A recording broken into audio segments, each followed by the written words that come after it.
You've heard it 100 times. Back then, people were old at 30 and dead not long after. A caveman in his 30s was a wrinkled elder, shuffling toward the end, ancient by the standards of his world. It's one of those facts everybody just knows, the kind you'd bet money on. It's also almost entirely wrong. And the reason you believe it is a single number that has been quietly lying to your face your entire life. So today, we're going to take that number apart, figure out what it actually means, and find out how long our guy Og could really expect to live. Because the truth isn't just a bit older than you thought. It flips the whole picture of ancient life upside down. Here's the number. If you look up the life expectancy of ancient humans, hunter-gatherers, our ancestors, take your pick, you'll get something around 30 years, maybe 35. And the instant you read life expectancy 30, your brain does a very natural, very reasonable thing. It pictures a world where people live to about 30 and then drop, where a 40-year-old is a rare withered miracle, where nobody has grandparents because nobody lives long enough to become one.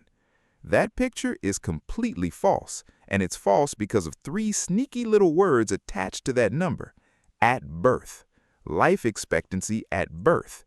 It's not the age people tended to die. It's an average, and averages, when the data is lopsided enough, can describe a reality that almost nobody actually lived. Let me show you exactly how the trick works, because once you see it, you can't unsee it. Imagine a tiny village of 10 babies. Picture a brutal world, Og's world, where, let's say, 4 of those 10 babies don't survive childhood. They die very young, around age 1. It's heartbreaking, and as we'll see, it's also realistic. But the other 6, the 6 who make it through, they go on to live long, full lives and die on average around 70. Now do the math the way a textbook does. Add up all 10 lifespans and divide by 10. 4 kids who lived 1 year, 6 adults who lived 70. The average life expectancy of that village comes out to around 42. And here's the punchline.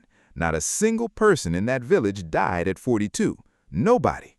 The babies died as babies. The adults died as old people in their 70s.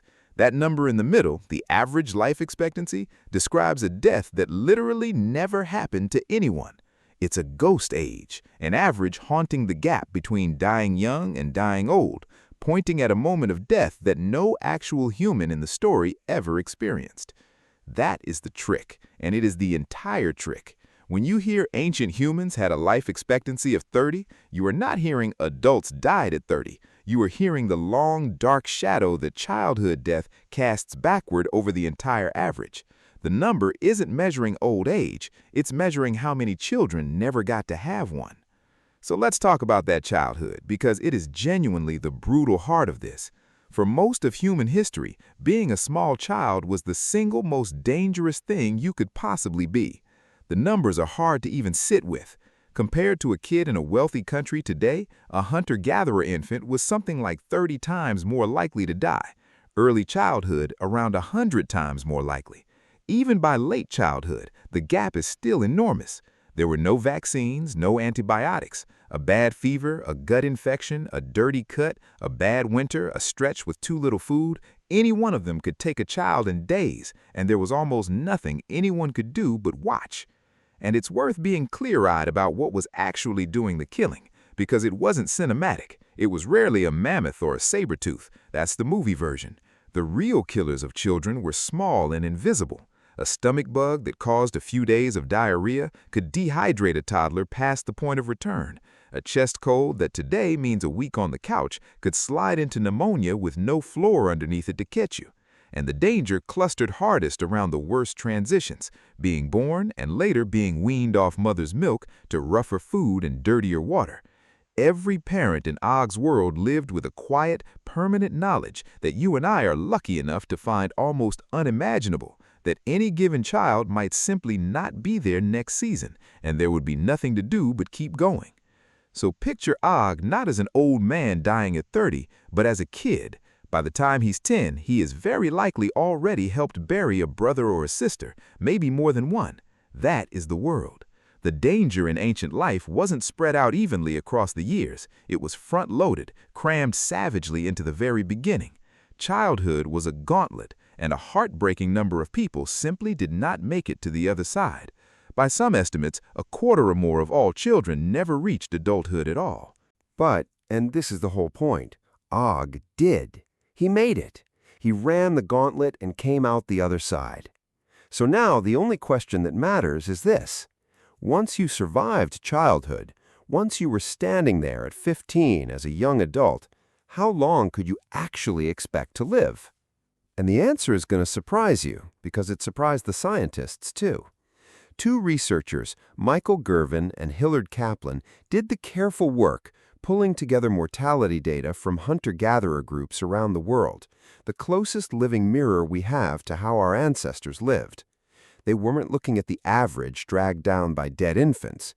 They were asking, for the people who survived to adulthood, what was the most common age of death, the single most likely age for a grown hunter-gatherer to die of what we'd basically call old age. The answer was 72, not 30, not 40, 72, with the typical range landing somewhere between 68 and 78. Survive the gauntlet of childhood, and your most likely destination was your 70s. Their data showed something even wilder. A hunter-gatherer who made it past 15 aged at essentially the same rate you do. Their bodies didn't fall apart faster. They weren't ancient at 30. A 30-year-old caveman was a 30-year-old, in their prime, not on death's door. The gray hair and the wrinkles were still decades away, exactly like they are for you. And it isn't just the hunter-gatherers. Run the very same trek forward into recorded history, and it keeps right on working. In ancient Rome, life expectancy at birth was also brutally low, down in the 20s, and people have leaned on that number for centuries to imagine a world of doomed 30-year-olds in togas. But the Romans who survived childhood routinely went on to see their 50s, their 60s, and beyond. Plenty of Greek and Roman writers, philosophers, and generals lived well into their 70s and 80s. They weren't superhuman exceptions. They were just adults who had already paid the toll at the dangerous end of life and collected the long stretch waiting on the other side. In fact, part of the reason this myth survived so stubbornly is that even the experts got fooled. When you try to read an age out of an ancient skeleton, the old ones are genuinely hard to pin down. The bones of a 60-year-old and an 80-year-old start to blur together, and for a long time the methods tended to quietly round the elderly downward or miss them altogether. The very old got erased from the record, which made the whole past look younger and grimmer than it actually was. The graves were always full of gray-haired people. We just weren't counting them properly. So the thing everyone knows turns out to be the exact opposite of the truth. It's not that nobody lived to be old. Old people were everywhere. Og's world was full of grizzled, gray-haired elders in their 60s and 70s, people who had buried half their friends, who carried decades of hard-won knowledge in their heads, who knew where the water hid in a drought and which plant stopped a wound from rotting, and what to do when the herds didn't come. In a world with no books, no writing, nothing recorded anywhere but inside human skulls, those old people weren't a burden. They were the library. They were the single most valuable thing the group owned. Grandparents weren't rare. Grandparents were survival. And here's a genuinely mind-bending idea. Those elders may be a big part of why we live so long in the first place. Humans are strange among animals. We keep living for decades after we can have children, which, from a cold evolutionary point of view, looks like a pointless waste. One leading explanation is sometimes called the grandmother hypothesis, the idea that a living grandmother was in effect a survival machine. She could gather food for her grandchildren, mind them while her mother worked, and pour a lifetime of experience into keeping the next generation alive. Groups with active grandparents simply did better. More of their children lived. If that's right, then a long life isn't some modern invention we recently unlocked with medicine. We've been quietly building our entire species around the usefulness of old people for an extremely long time. Now, I'm not going to stand here and tell you ancient life was secretly a gentle paradise where everyone drifted peacefully to 100. That would be its own kind of lie, and honesty is the entire job here. Life genuinely was harder and more dangerous and shorter on average than yours. That low number is low for a real and tragic reason. A lot of people really did die young. It's just that young meant infants and small children, not adults keeling over at 30. And even the adults who reached old age usually didn't die the slow way we tend to now. They weren't carried off by decades of heart disease or diabetes, which were rare to non-existent. It was infection, injury, violence. The world stayed sharp and dangerous your whole life. It just stopped being a near coin flip the moment you survived being small. And there's one more edge worth naming, because for half of humanity it was especially cruel: childbirth. Bringing a baby into the world with no surgeons, no way to stop a bad bleed, no way to fight the infection that might follow. It was one of the most dangerous things a human body could do, and many women faced it again and again and again. It's one more weight pressing down on those averages. And it's one more reason that a gray-haired grandmother sitting by the fire wasn't only beloved, she was living proof of survival several times over. So here's what I want you to do with all of this. The next time someone tells you cavemen died at 30, or you catch your own brain picturing some doomed ancient human aging into dust before 40, stop. Replace it with the real image. Picture the gauntlet of childhood, brutal and unfair and heartbreaking. And then, for everyone who made it through, picture a long life. Picture Og at 30 in his absolute prime. Picture him at 50, still going strong.